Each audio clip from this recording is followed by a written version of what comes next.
The girl Devahuti did not personally see Kardama Muni, nor did she personally experience his character or qualities. Since there was no social intercourse by which we could gain such understanding. But she heard about Kardama Muni from the authority of Narada Muni. Hearing from an authority is a better experience than gaining personal understanding. She heard from Narada Muni that Kardama Muni was just fit to be her husband. Therefore, she became fixed in her heart and she would marry him, and she expressed her desire to her father, who therefore brought her before him. So how Devahuti, the daughter of Swayambhuva Manu, came to fix her mind upon desiring Kardama Muni is being explained by Manu. And it is specifically explained in the purport by Prabhupada that she knew about Kardama Muni only by hearing from Narada Muni. And by hearing from Narada Muni about Kardama Muni, she got a better experience than even gaining personal understanding. So this principle, hearing from an authority is better experience than gaining personal understanding. It's a very heavy principle being made here. Generally, this does not appeal to common sense. One will think that first I should hear and then I should experience. First I should hear and then experience. In spiritual life also we have a tendency, because that is how our mind works. Now I am reading these things, one day I will directly experience. But that process is completely being countered by this statement of Prabhupada. Hearing from an authority is a better experience than gaining personal understanding.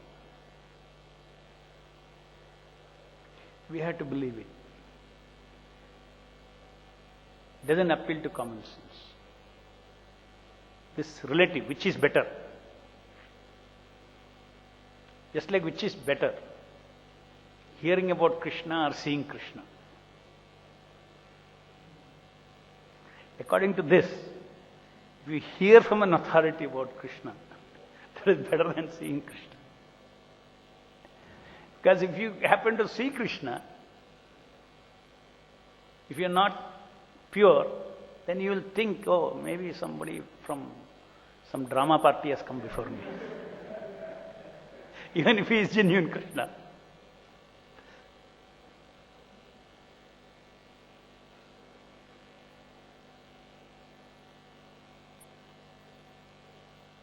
Now, hearing Krishna purely, there are different ways of hearing about Krishna. The source should be pure. Now let's go into this hearing experience. Number one, source should be pure. Here, because Narada spoke, the hearer should be submissive. Because only when you are submissive, then the perception will go into your subconscious. At the conscious level, your hearing is always being analyzed and judged. Real hearing is not analyzing and judging. Submissive hearing means allowing that sound to enter you, and that sound will expand that perception, expand the meaning of that shabda. One should have faith that this shabda, transcendental, of course Prabhupada is talking about transcendental hearing, which is in our normal world, it's the other way around, no? You hear something and then you hear about America and go and see America. That is correct. Relative world, it is correct. But in the spiritual world, it's not like that. Neither in spiritual world, nor in spiritual hearing, nor during our sadhana stage. It is not like that. Anything to do with spiritual Shabda is not that. One has to have faith that the spiritual Shabda is impregnated with the meaning of that Shabda. What multi-dimensional meaning that are all contained in it. If I use a word, if I say pen, in that word pen in the material world, pen is not there. In the spiritual Shabda, say Hare or Krishna or Rama. In that Shabda, Hare is there, Krishna is there, Rama is there. There is no difference between Shabda and the personality of that Shabda. Because everything is personality. Prabhupada gives example in the spiritual world also. Water, water, you say. You have water. Whether your thirst should be quenched or not, that water should mercifully decide. Here you put water on the tongue, there is no question of not getting quenched, because the water here is just matter. It has to. But in the spiritual world, water is a person. So you say water, water, water. That is why it is said, Atta Krishna Namadi na bhaved grahyam indriye. Anything in the spiritual world you cannot capture. Everything is a person. There has to be a relationship. You say water, water, water. Water is not different from water. But that water decides, personality, what I should keep this person thirsty. You decide to keep thirsty. To quench the thirst or not to quench the thirst is the decision of the personality of water. But is non-different. So in the same way, the holy name, Hare Krishna, Krishna Krishna, Hare Hare, Hare Rama, Rama Rama, Hare Hare. If the Shabda is there, then automatically we should automatically become pure in a moment. Because it is Krishna himself I am touching. No, he is a person. You deserve, you qualify. Are you begging? What is your mood? Have you fed up with material world? Are you ready to experience me? No, all those things. Yes. Now I will purify you. Cheto Darpana Marjanam. That too, if you are hearing. It's a relationship. Oh, and where is the question of, even Cheto Darpana Marjanam? This fellow is completely offensive, this Jiva. He is utilizing my name for so many things. He thinks I can be used for everything. For his power, knowledge, fame, everything he can use Harinam. So, will Harinam respond? Will not respond. Harinam will respond appropriately. Ye dhamam prabadhyanse tamstade bhajamyaham. But the fact is that the Lord is there.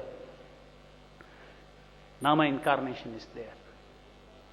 The Nama incarnation, a specific character is there, is very, very merciful. The most merciful incarnation is Nama incarnation, which is brought down by Sri Chaitanya Mahaprabhu. And this Hare Krishna Mahamantra is non-different from Chaitanya Mahaprabhu. Radha Krishna Anya. This mantra is nothing but the personalities of Radha and Krishna. So, spiritual hearing means you have to remove the shutter of rational mind. Submissively one should hear. Submissively and faithfully one should hear. It's a very big transformative power, transformative process that we are all possessing. How to read Prabhupada's books. How to read Prabhupada's books so that it enters your subconscious. Conscious mind, we are constantly filtering it.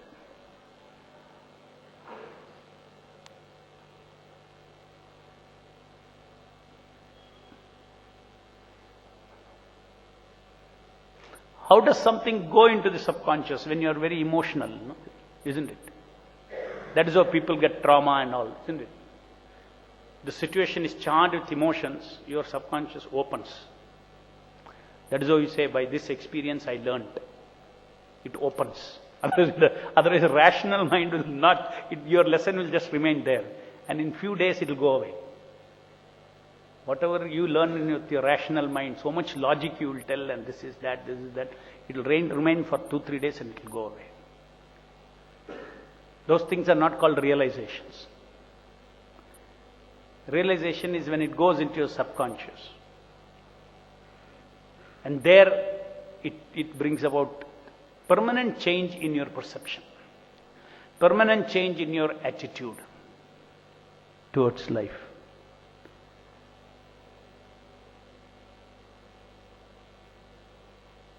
So how to make this Shabda of Prabhupada enter into our subconscious?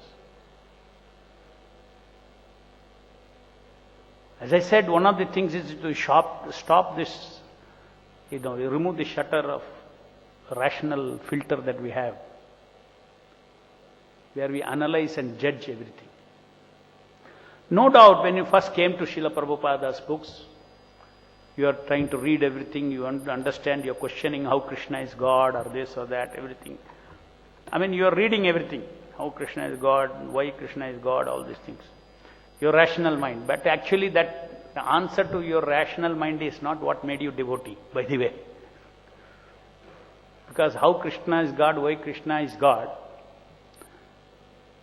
you will never find the proof in the Bhagavad Gita. It's not a book of proof. It is a book of declaration. Krishna is going on saying, I am God, I am God. And he is saying, so many authorities have told I am God. There is no evidence there given.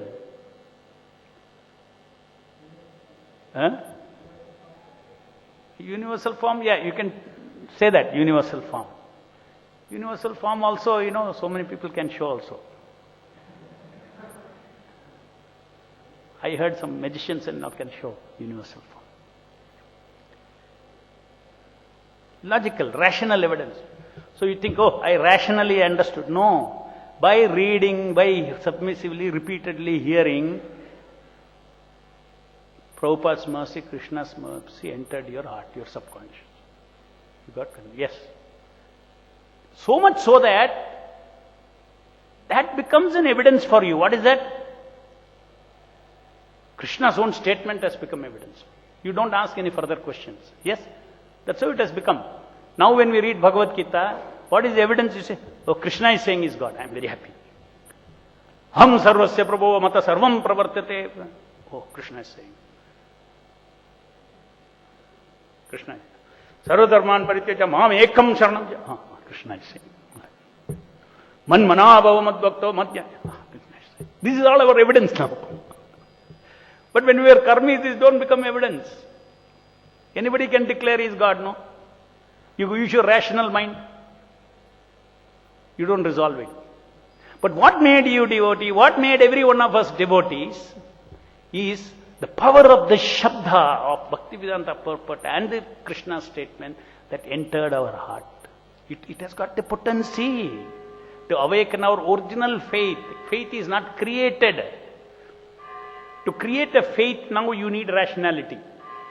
Suppose that faith is part and parcel of your existence. Who is my father? If that faith is part and parcel, it is a constitutional fact for the jiva. It is a question of not logical proof, it's a question of awakening. That awakening has come by hearing Srila Prabhupada's books. And how is that then? What is there a method by which we can actually make this enter? In my own story, very easily I can say. When I got Bhagavad Gita as it is, first time, I did not know why I followed that process. I followed that process. Something was so nice, I went on reading very fast. Did not say to analyze and all. That means whatever was going inside was going inside. Whatever I did not understand, I didn't try to. Like this for a long time, Gita, going on, reading, because it was very tasty, because Krishna is, Prabhupada is repeatedly saying. So what Prabhupada is saying, largely I was concentrating on the purpose of Prabhupada, and not even connecting the verses of Krishna's. I was just going on reading the Bhagavad purport, going on reading the purports. Sometimes the verse also I would skip. Going on reading the purports. So something entered me. Because there you are not trying to analyze at that stage. I'm not saying you should not analyze, you should not study. That is another process. That is, we have to have control over our faith. We have to have so much faith, build first of all faith, and have a paradigm of descending analysis. What is descending analysis? This is 100% correct. Not speculative analysis. Descending process analysis. This what is told is correct. I want to understand how it is correct. I know it is correct. Conclusion I adopted. But I'd like to relish how it is correct.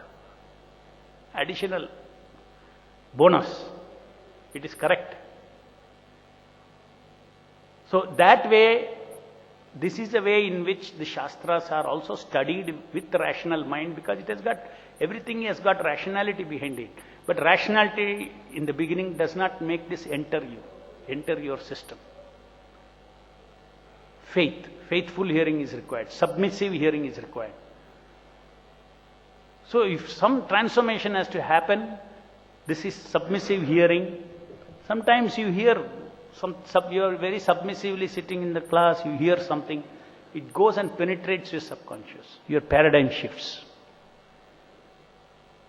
Because all these paradigms are nothing but perspectives which we have stored in our subconscious. How we see things, how we see people, how we see situations. Right? Our mind is full of three things.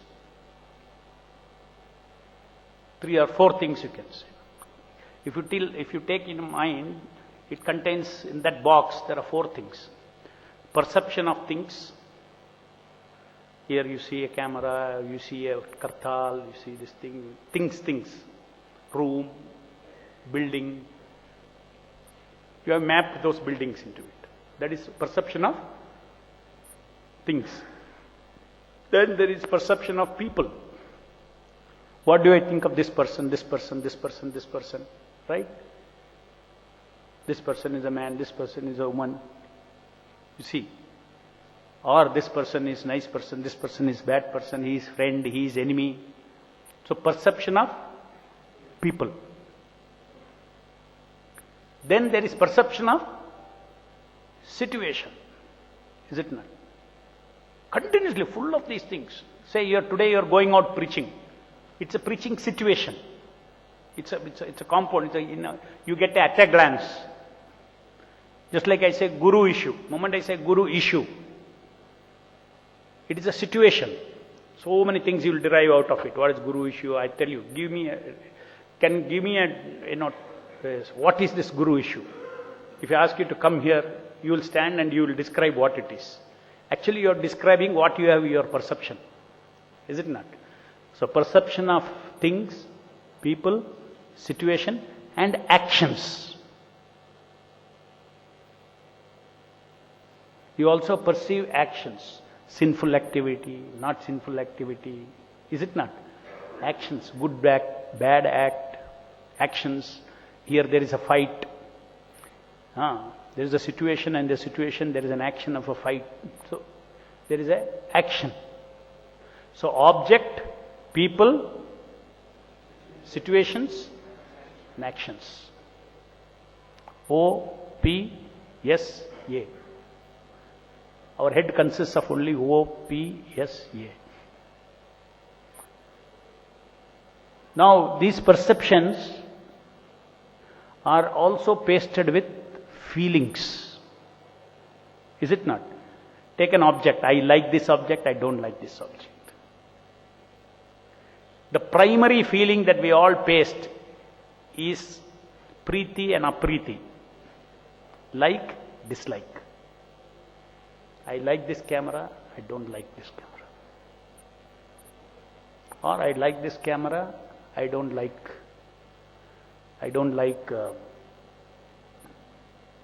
something. There are so many dislikes.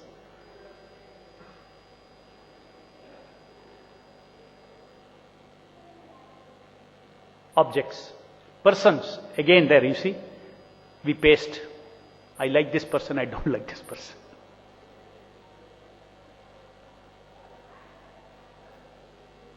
Then situations you like and don't like. Yes or no? Prasadam, you like that situation. If you are called by your authority to be chastised, you don't like that situation. Oh, why is calling me? Immediately it's pasted, automatically pasted. I don't like. Like and dislike on situation. Similarly on actions, activity. You have a perception towards activity. Somebody is angry, you don't like. Somebody kindly treats you, you like. These are all we have put likes and dislikes and connected. Our head is full of all these things.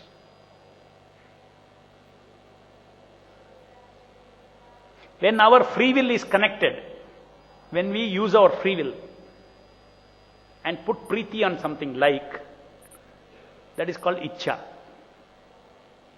When we use our free will and paste dislike on something, it is called dvesha.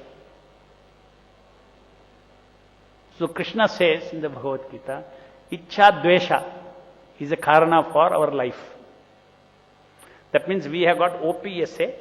In OPSA you have pasted like and dislike, priti and apriti, resulting in external manifestation of ichcha and dvesha. Where you have pasted priti, you like. So how much we have got, where are these likes and dislikes pasted? It's not in the conscious mind. This is called attachment. Anything that we have pasted like, we are attached to. No rational reason, no reasoning is required. Like means like. Now you like something as a karmi. Now you are hearing from Prabhupada's book, Gita, this is not to be liked by a devotee. But when that comes up, situation comes up, you will see that you are not able to control, you like it. Shastra says you should not like it. But from your heart it comes, I like it. That is why it's in the subconscious. So like and dislike, if you want to change in your life, submissive shabda should go inside and it is a bomb, it will change. It will change, everything will change. So very powerful process, Nityam Bhagavata Sevaya, you think you are sitting here for philosophy. Philosophy you understood, in 6 months you understood the entire philosophy. If you are sitting here for philosophy every time for Bhagavatam class, if you are sitting for philosophy, you should sit here for paradigm shift. If you sit here for philosophy, nothing is philosophy all, you will see that nothing is exciting. Nothing new you get, because only when you get new, it's interesting. That is why some devotees say, why class so important? But if they are submissive hearing, they are sitting. Why are you sitting in the class? Bhagavatam, Nityam Bhagavatam. A transcendental process works there. The speaker may not be very great, but if he represents Prabhupada, the speaker who speaks also will get transforming paradigms while speaking. The people who listen also will get paradigm which is shifting. How many people who are given class there, after class they thought they got some realization? Everybody will say yes. If you start giving class, you will see.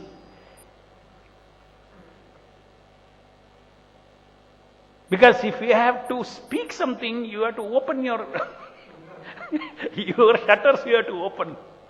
You have to speak. If you have to at least speak genuinely, if you have to tell somebody, see, we are not the body, you are telling. 5 times when you tell, you say, okay, look, I am simply telling. No, what is this? I am not this body. You will start wondering, how can I realize this? So, here it is, this statement is of Prabhupada is wonderful, that one should, that experience in spiritual life is through hearing. Please develop great faith in hearing, reading, hearing the Shabda. Reading Prabhupada's purport is like detailed, so many things are there detailed. But Hare Krishna Mahamantra, only same words again and again we are hearing. But actually that Hare Krishna Mahamantra is working. It will submissively, if you hear. That is why Shraddha is required. With faith you should hear. Faith in what? The Lord is there. Lord's association it is. And Lord is there. In what mood is He there? That means you should have proper perception of situation of Hare Krishna Mahamantra in your mind. What is the situation? As soon as Nama manifests on my tongue, what is the situational perception I should have? The Lord, not simply ontologically Lord is there. Lord is there, you should understand this feeling. What is the feeling? What is the single feeling that you can think of the holy name who is before you? Compassion towards me. Love and compassion towards me. Due to whom? Due to Prabhupada, due to Chaitanya Mahaprabhu, like that. Immediately. These are all situational thoughts. With that situational thoughts, one should serve the holy name. Holy name can be served not by seeing but by hearing and chanting. Attentively. So it's a relationship. That you cannot have a relationship unless you have a situation in the background. The context is very important. Everywhere the context is so important. It is the context that brings meaning to everything.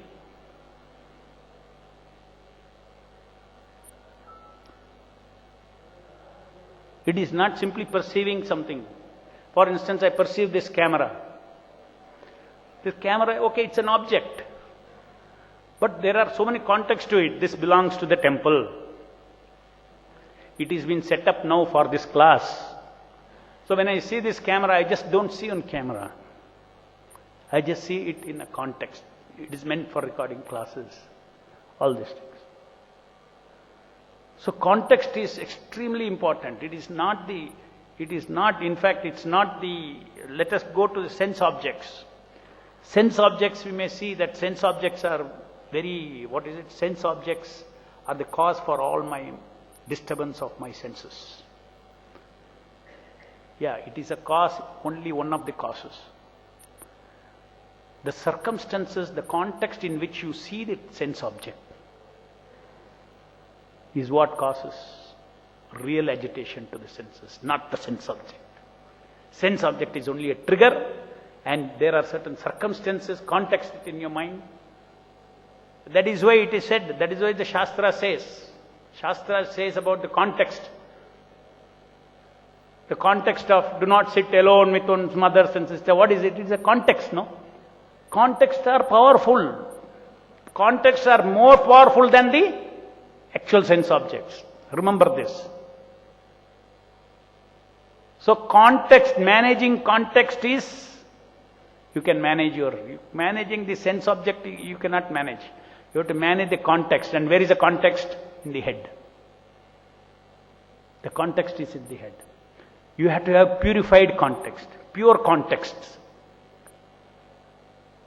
Not concocted contexts. From childhood we have been given certain contexts and we have ingrained them into our subconscious. As soon as we see a opposite sex, let's say, it just goes and sits there into our context. There's a net, cognitive net inside us. It goes and sits there. That context is what gives the power. And the mind cannot control that. At that time, rational mind cannot control. Intuition, feelings, these are the things that come and control. So that is the reason why the most important factor for controlling the senses is not direct control of the senses, but association. Proper association. Proper association means proper contexts are there in the mind. How you see opposite sex? Proper contexts are there in the mind. Pure contexts are there. That where do you get from? You get from by hearing how one should see, what it is, everything is there. So when that goes into a subconscious, then naturally, spontaneously you will see in that context. You will not get agitated. If there is a context in which you get agitated, you see a person in a context, in certain other context, you will get agitated. Does not matter what it is.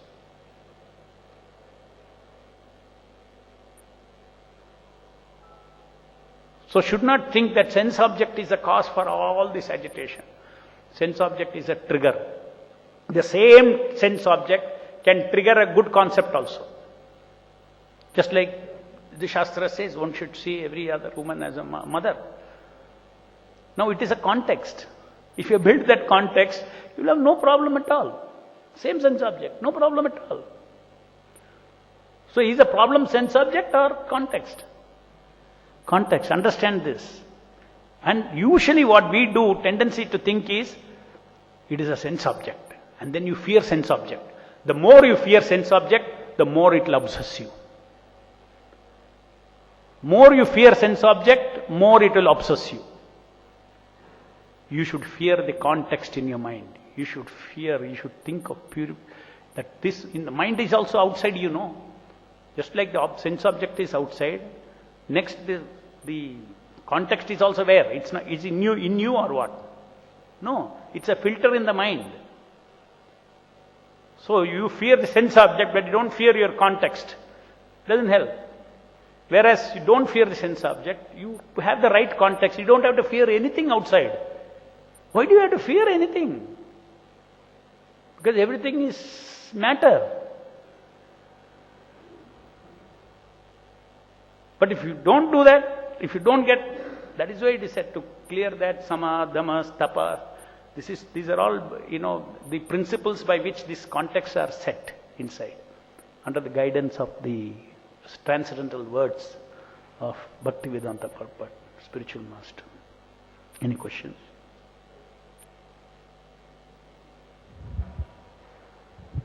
Hare Krishna, Prabhu. Hare Krishna. So, you mean to say, Prabhu, context means my response to the situation? Is that context? For example, there is a situation in front of me. Context means, that is why I defined first that in our mind there are so many things. Out of that, one item is called situation. Correct. Perception of situation. Situation. Perception of situation. When you encounter opposite sex, what is your default situational perception?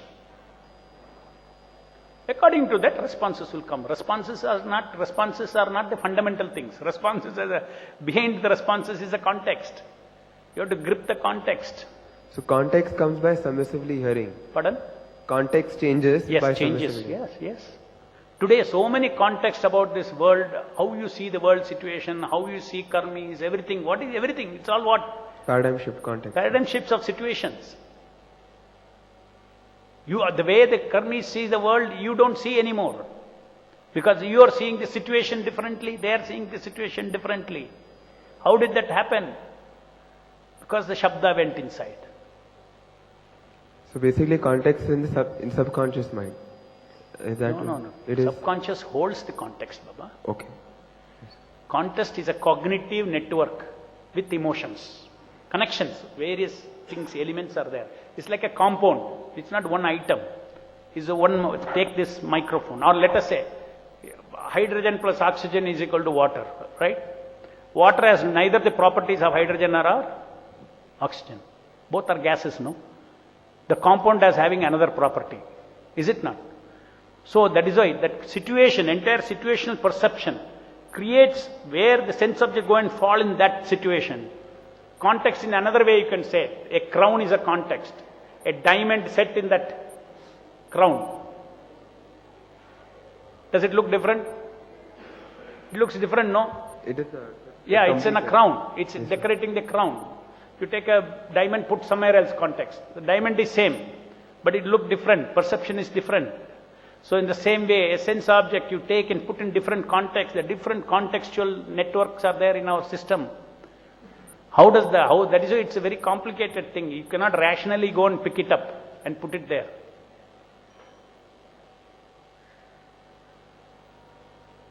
Yes, sir.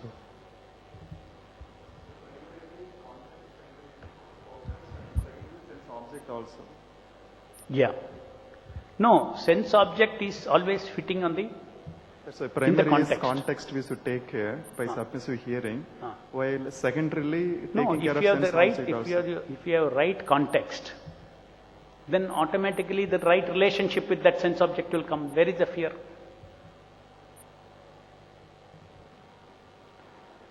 Ideally. In between, there are rules and regulations till the paradigm shifts. That's what I'm saying. Till the paradigm, there are rules and regulations. Be very careful. This paradigm doesn't go so easily. That's what for primary and secondary I want to do. It doesn't go so easily. This paradigm, this old paradigm of yours doesn't go so easily. So be very careful when you relate with the opposite sex. Rules and regulations are required. Sense control is required. Restraint is required. Tapasya is required. Because the old paradigm will come and push. When it push, you have to hold it. That's called tapas. You have to control. Sense control, mind control, sama, dhamma, gross sense control, not allow, use your willpower to stop the old paradigm from leading it to action. Now, dhamma lead you, you please use your free will to directly to not to get influenced by the old paradigm at the mind level. These two things can be done only if you have the power to tolerate pain, which is called tapas. So these are all the Brahmanas' quality. Without tapas, Shakti, without tolerating, see, somebody, no, I cannot take any pain. My mind, anything distasteful I cannot take. That means there's got no tapas Shakti at all. Every moment everything should be pleasing. Every moment everything should be very nice.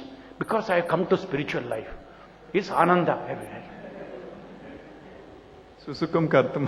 Susukam kartam, they say. Tapas is required.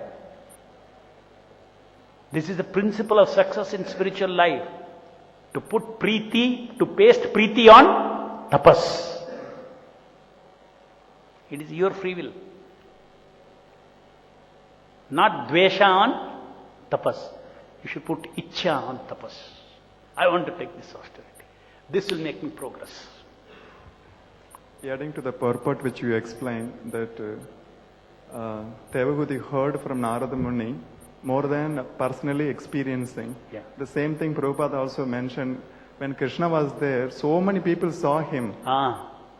But only the five Pandavas saw he is a Supreme Personality of Godhead. It's all the cognitive net. If you have your context wrong, nothing. You will just see everything. If you have a context wrong, you will see the deity as told. If you have the right context, you will see is not different from the Lord. And adding to one more point, Prabhu, in our community also, when senior devotees authority says, that point in time it may not fit into our head because we cannot experience it. Yeah. The faith, the submissive hearing ultimately saves us. Then this rational thinking, analyzing, one point in time we have to give it up. Otherwise, yes. practically it is impossible to go to next level.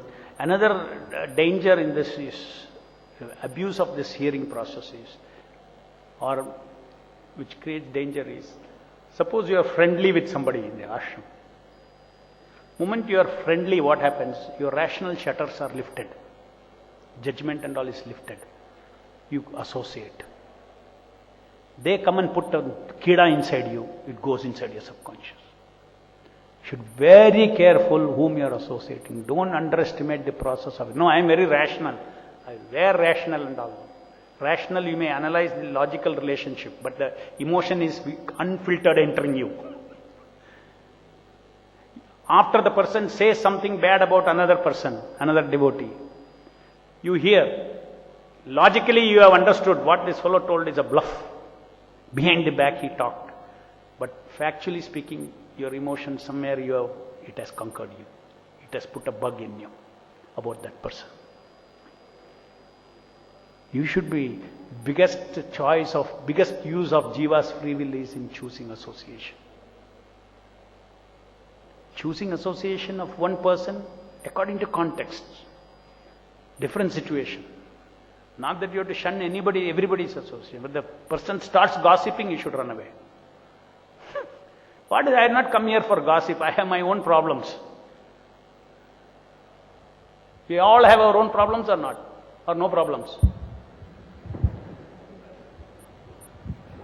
Whenever somebody asks you, how are you? At least in your mind you should say, I am not fine. My senses are harassing me. I am not fine. I am not fine.